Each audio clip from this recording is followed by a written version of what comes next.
আজি আপোনালোকৰ লগত মই অন্য এটা খবৰ শ্বেয়াৰ কৰিম। বিশেষকৈ আজিৰ খবৰ হৈছে আমাৰ সদৌ অসম সন্মিলিত টিউটৰ মঞ্চৰ এটা গুৰুত্বপূৰ্ণ খবৰ আপোনালোকৰ লগত শ্বেয়াৰ কৰিম। আপোনালোকে স্কিপ নকৰি সেইকলে আমাৰ ভিডিঅ'টো চাই থাকিব আৰু এতিয়ালৈকে যদি আমাৰ চেনেলটো ছাবস্ক্ৰাইব কৰে কাইণ্ডলি ছাবস্ক্ৰাইব কৰি দিব আৰু প্ৰতিগৰাকী টিউটৰ ছাৰৰ বাবে যাতে নেকি এইখিনি খবৰ পাই আপোনালোকে শ্বেয়াৰ কৰি দিব।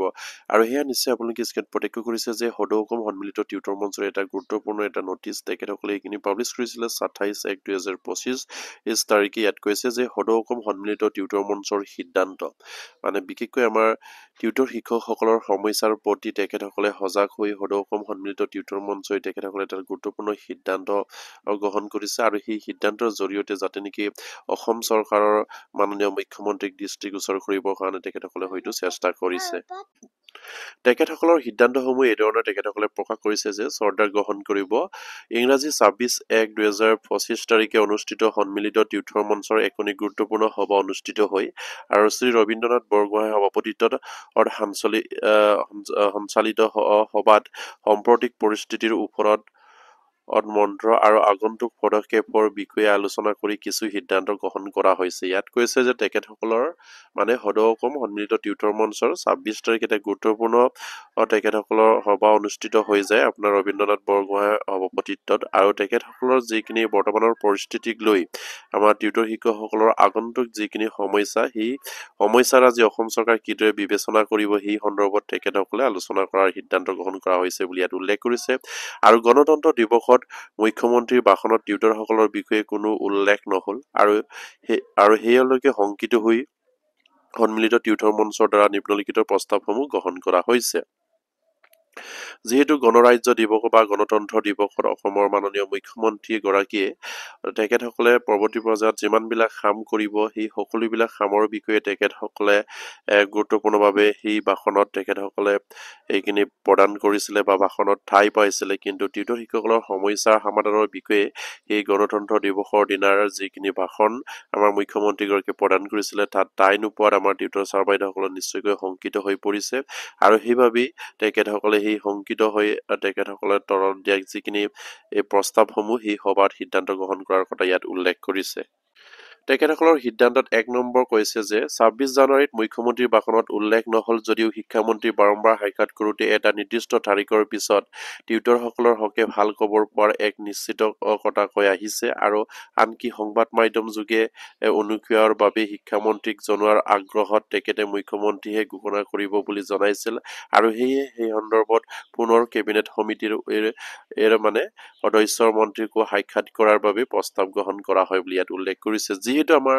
মাননীয় মুখ্যমন্ত্ৰী গৰাকীক বা আমাৰ শিক্ষামন্ত্ৰী গৰাকীয়ে কোৱা মতে আমাৰ মুখ্যমন্ত্ৰী গৰাকীয়ে আমাৰ টিউটৰ শিক্ষকসকলৰ সমস্যাৰ বিষয়ে তেখেতসকলে নিৰ্দিষ্ট সময়ত ঘোষণা কৰাৰ কথা কৈছিলে। কিন্তু আজি পৰ্যন্ত মাননীয় মুখ্যমন্ত্ৰী আমাৰ টিউটৰ শিক্ষকসকলৰ বিষয়ে একো নোখোৱাত আমাৰ টিউটৰ ছাৰ বাইদেউসকলৰ শংকিত হৈ পৰিছে আৰু সেইবাবে তেখেতসকলে এটা গুৰুত্বপূৰ্ণ সিদ্ধান্ত গ্ৰহণ কৰিছে। যিহেতু আমাৰ মাননীয় শিক্ষামন্ত্ৰী গৰাকীক আমাৰ সদৌ অসম সন্মিলিত টিউটৰ মঞ্চৰ বিষয়ববীয়াসকলে বাৰম্বাৰকৈ লগ কৰিছে আৰু লগ কৰোঁতে তেখেতসকলে এঠাই কথা কৈ আছে যে আপোনালোকৰ সমস্যাখিনি সমাধান কৰা হ'ব, আপোনালোকৰ নিশ্চয়কৈ ভাল খবৰ আহিব এইবাৰ আৰু আগন্তুক যিখিনি আমাৰ বছৰেকীয়া বাজেট অধিৱেশনত সেই অধিৱেশনত আপোনালোকৰ কাৰণে ভাল খবৰ আহিব বুলি তেখেতে কৈ আহিছে। আৰু আমাৰ সদৌ অসম সন্মিলিত টিউটৰ মঞ্চৰ পালৰ পৰা তেখেতসকলক আহ্বান জনাইছিলে যে আপুনি আমাৰ টিউটৰ ছাৰ বাইদেউসকলৰ যিখিনি বিষয় লৈ যদি ভাল খবৰ আহে তেনেহ'লে সেইখিনি নিশ্চয়কৈ আপুনি ৰাজহুৱা কৰিব লাগে বা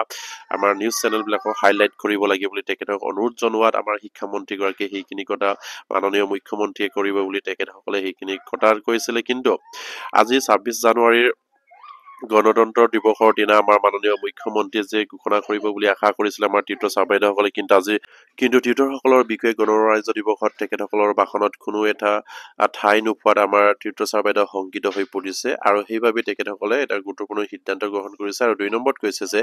কেবিনেটত উপসমিতিক সাক্ষাৎ কৰাৰ লগতে টিউটৰসকলৰ হকে বিভাগীয়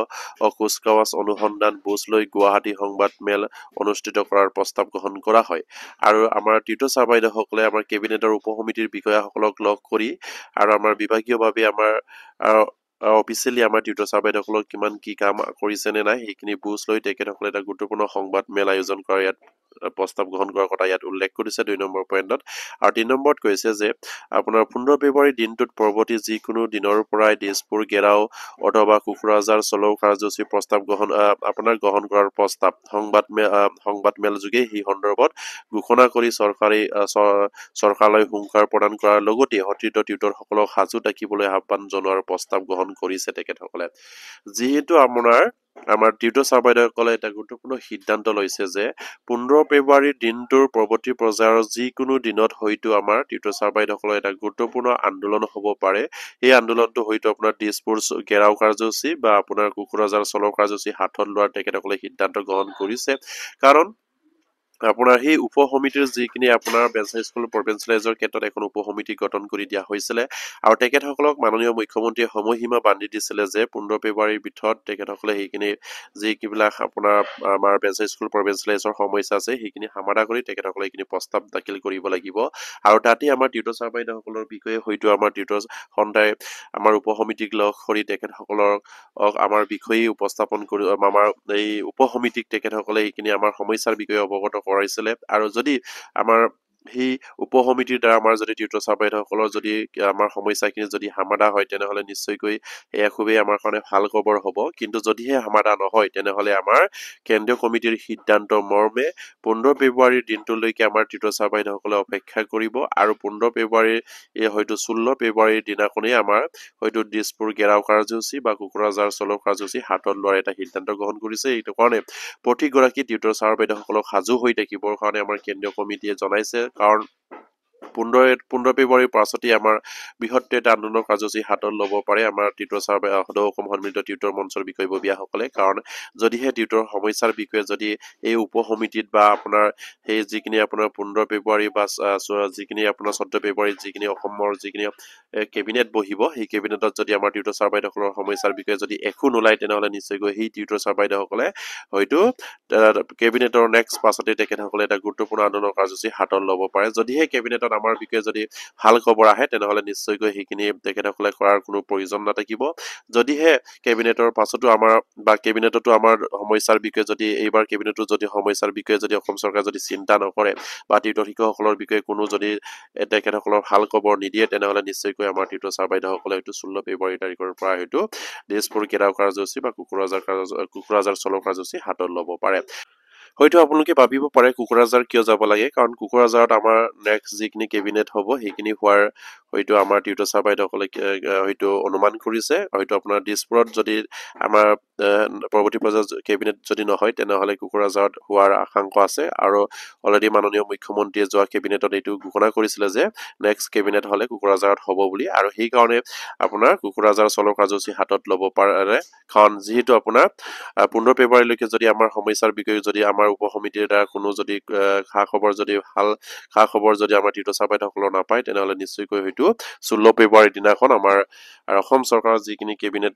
হ'ব মানে যিদিনা অসম চৰকাৰৰ কেবিনেট হ'ব সেই কেবিনেটত হয়তো যদি কোকৰাঝাৰত হয় তেনেহলে কোকৰাঝাৰ চলৌ কাৰ্যসূচী তেখেতসকলে গ্ৰহণ কৰিছে। আৰু সেইবাবে প্ৰতিগৰাকী টিউটৰ ছাৰ বাইদেউসকলক সাজু হৈ থাকিবৰ কাৰণে আমাৰ সদৌ অসম সন্মিলিত টিউটৰ মঞ্চৰ বিষয়ববীয়াসকলে অনুৰোধ জনাইছে।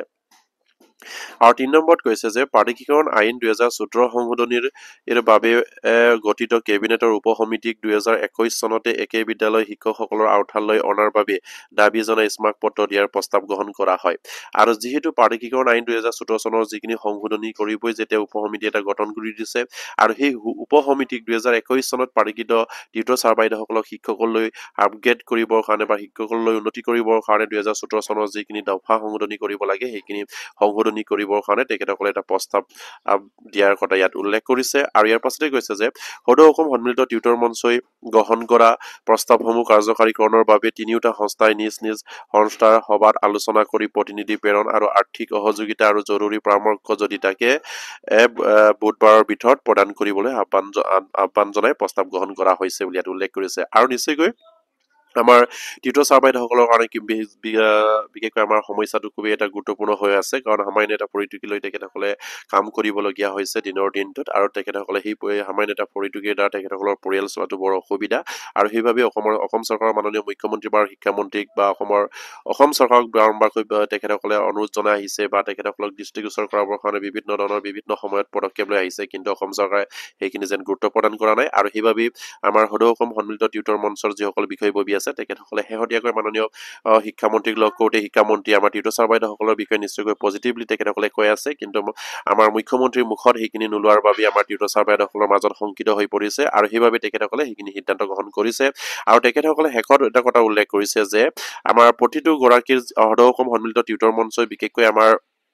তিনিটা সন্থা মিলি একেটা সন্থা গঠন কৰিছে সদৌ অসম সন্মিলিত টিউটৰ মঞ্চ বুলি আৰু সেয়ে তাত নিশ্চয়কৈ আমাৰ ৰেকমেণ্ডেড টিউটৰ ছাৰ বাইদেউসকল জড়িত হৈ আছে আৰু LP, ME provincialise tutor sir বাইদেউসকল এটা জড়িত হৈ আছে আৰু আমাৰ হাইস্কুল বা হাই ছেকেণ্ডাৰী যিসকল টিউটৰ সন্থা আছে তেখেতসকলে ইয়াত জড়িত হৈ আছে আৰু সেই তিনিওটা মিলি সদৌ অসম সন্মিলিত টিউটৰ মঞ্চ এটা মঞ্চ গঠন কৰিছে আৰু সেই মঞ্চৰ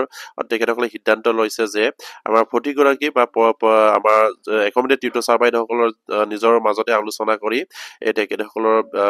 মানে যিসকল টিউটৰ ছাৰ বাইদেউসকল আছে তেখেতসকলৰ বিষয়ে সেইখিনি জনাব লাগিব আৰু আমাৰ বিশেষকৈ আমাৰ সদৌ অসম পাৰিকৃত মধ্য ইংৰাজী আৰু নিম্ন প্ৰাথমিক টিউটৰ সন্থাৰ বিষয়ববীয়ে আমাৰ সেইসকল পৰ্যায়ৰ টিউটৰ ছাৰ বাইদেউসকলক জনোৱাব লাগিব আৰু আমাৰ হাইস্কুল টিউটৰ সন্থাৰ যিসকল সমস্যা আছে সেই সমস্যা বা হাইস্কুল টিউটৰ সন্থাৰ বিষয়ববীয়ে হাইস্কুল টিউটৰৰ মাজত আলোচনা কৰি তেখেতসকলে সেইখিনি খবৰ জনোৱাৰ পাছত তেখেতসকলক সাজু হৈ থাকিবৰ কাৰণে ইয়াত এটা আহ্বান জনোৱা হ'ব আৰু তেখেতসকলে নিশ্চয়কৈ আমাৰ সদৌ অসম সন্মিলিত টিউটৰ মঞ্চই যি সিদ্ধান্ত গ্ৰহণ কৰিব তেখেতসকলে সেই সিদ্ধান্তত পৰত তেখেতসকলে যোগদান কৰিব পৰাকৈ সাজু হৈ থাকিবৰ কাৰণে তেখেতসকলক ইয়াক নিৰ্দেশ দিয়া হৈছে আৰু প্ৰতিটো সন্থাই নিজৰ নিজৰ আমাৰ যিসকল টিউটৰ ছাৰ বাইদেউসকল আছে তেখেতসকলক সেইখিনি কথা যোগান ধৰিবলৈ সেইখিনি কথা তেখেতসকলক বুজাই দিব লাগিব আৰু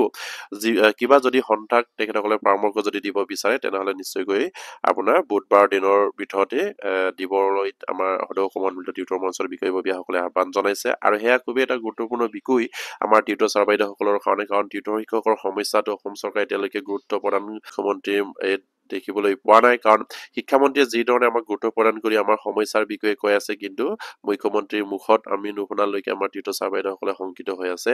আৰু সেইবাবেই তেখেতসকলে সেইখিনি সিদ্ধান্ত গ্ৰহণ কৰিছে আৰু প্ৰতিগৰাকী টিউটৰ ছাৰ বাইদেউসকলক সাজু হৈ থাকিবৰ কাৰণে তেখেতসকলে আহ্বান জনাইছে কাৰণ আমাৰ সদৌ অসম সন্মিলিত টিউটৰ মঞ্চই আপোনাৰ 15 ফেব্ৰুৱাৰীলৈকে তেখেতসকলে হয়তো অসম চৰকাৰৰ লগত বা অসমৰ শিক্ষা বিভাগৰ বিষয়াসকলৰ লগত যোগাযোগ কৰি আমাৰ টিউটৰ ছাৰ বাইদেউসকলৰ বিষয়ে অসম চৰকাৰ কিবা সিদ্ধান্ত গ্ৰহণ কৰিছে নেকি সেইখিনি জানিবলৈ চেষ্টা কৰিব যদিহে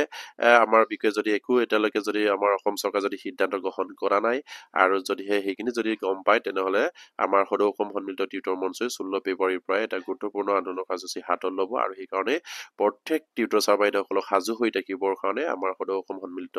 মঞ্চৰ টিউটৰ বৰ্গৰ আমাৰ প্ৰতিনিধি বৰ্গই আপোনালোকক জনাইছে আৰু সেইবাবে আপোনালোকে সাজু হৈ থাকক আৰু নিশ্চয় আপোনালোকে দেখিছে আমাৰ শেষত আপোনাৰ ইয়াত আমাৰ মুখ্য সম্পাদকৰ নাম আছে আপোনাৰ ভুৱন শৰ্মা ছাৰ আৰু তেখেতসকলে সেইখিনিয়ে আপোনাৰ সেই যিখিনি আপোনাৰ 26 জানুৱাৰীৰ দিনাখন তেখেতসকলে এটা গুৰুত্বপূৰ্ণ বৈঠক হৈছিলে আৰু সেই বৈঠকৰ সিদ্ধান্তৰ মৰ্মে তেখেতসকলে বা সেই সভাৰ সিদ্ধান্তৰ মৰ্মে তেখেতসকলে আমাৰ প্ৰতিগৰাকী টিউটৰ ছাৰ বাইদেউসকলক সাজু হৈ থাকিবৰ কাৰণে বিশেষকৈ সজাগ হৈ থাকিবৰ কাৰণে আহ্বান জনাইছে কাৰণ অসম চৰকাৰৰ বৰ্তমান স্থিতিত আমাৰ টিউটৰ ছাৰ বাইদেউসকলৰ কাৰণে কিবা আছেনে নাই তেখেতসকলে এইখিনি হয়তো অফিচিয়েলি যোগাযোগ কৰাৰ পাছত তেখেতসকলে এটা গুৰুত্বপূৰ্ণ আন্দোলনৰ কাৰ্যসূচী হাতত ল'ব পাৰে আৰু সেইকাৰণে প্ৰতিগৰাকী টিউটৰ ছাৰ বাইদেউসকলক সজাগ হৈ থাকিবৰ কাৰণে তেখেতসকলে বিনম্ৰভাৱে অনুৰোধ জনাইছে আৰু প্ৰতিগৰাকী টিউটৰ ছাৰ বাইদেউসকলক ময়ো অনুৰোধ কৰিম আপোনালোকে আমাৰ সদৌ অসম সন্মিলিত টিউটৰ মঞ্চৰ বিষয়ববীয়াসকলক যোগাযোগ কৰি তেখেতসকলক উৎসাহ উদ্দীপনা যোগাওক কাৰণ তেখেতসকলে অহৰহ প্ৰচেষ্টা কৰি আছে আমাৰ টিউটৰ শিক্ষকসকলৰ উদ্ধাৰ কৰিবৰ কাৰণে আৰু সেইকাৰণে প্ৰতিগৰাকী টিউটৰ ছাৰ বাইদেউসকলে তেখেতসকলক উৎসাহ উদ্দীপনা যোগাটো আপোনালোকৰ কৰ্তব্য আৰু আপোনালোকে যদি আপোনালোকৰ হাতত যদি আপোনালোকৰ যদি মন মগজুত যদি টিউটৰ শিক্ষকসকলৰ উদ্ধাৰ হকে যদি আপোনালোকৰ পজিটিভ যদি কিবা সঠিক নীতি আছে তেনেহ'লে নিশ্চয়কৈ আপোনালোকে তেখেতসকলক জনাবৰ কাৰণে আমাৰ সদৌ অসম সন্মিলিত মঞ্চৰ টিউটৰ মঞ্চৰ বিষয়ববীয়াসকলে আহ্বান জনাইছে আৰু সেইখিনি আপোনালোকক অহা বুধবাৰৰ ভিতৰত আপোনালোকক সেইখিনি যদি আপোনালোকৰ মন মগজুত যদি কিবা ৰণনীতি আছে আপোনালোকক জনাবলৈ আমাৰ সদৌ অসম সন্মিলিত মঞ্চৰ তৃতীয় বৰ্গৰ বিষয়ববীয়াসকলে অনুৰোধ জনাইছে আৰু আজিৰ খবৰটো ইমানতে শেষ কৰিলো আৰু প্ৰতিগৰাকী টিউটৰ ছাৰ্ভাৰে জানে নেকি এইখিনি খবৰ পাই আপোনালোকে শ্বেয়াৰ কৰি দিব আৰু এতিয়ালৈকে যদি আমাৰ চেনেলটো ছাবস্ক্ৰাইব কৰে কাইণ্ডলি ছাবস্ক্ৰাইব কৰি দিব নমস্কাৰ জয় আগ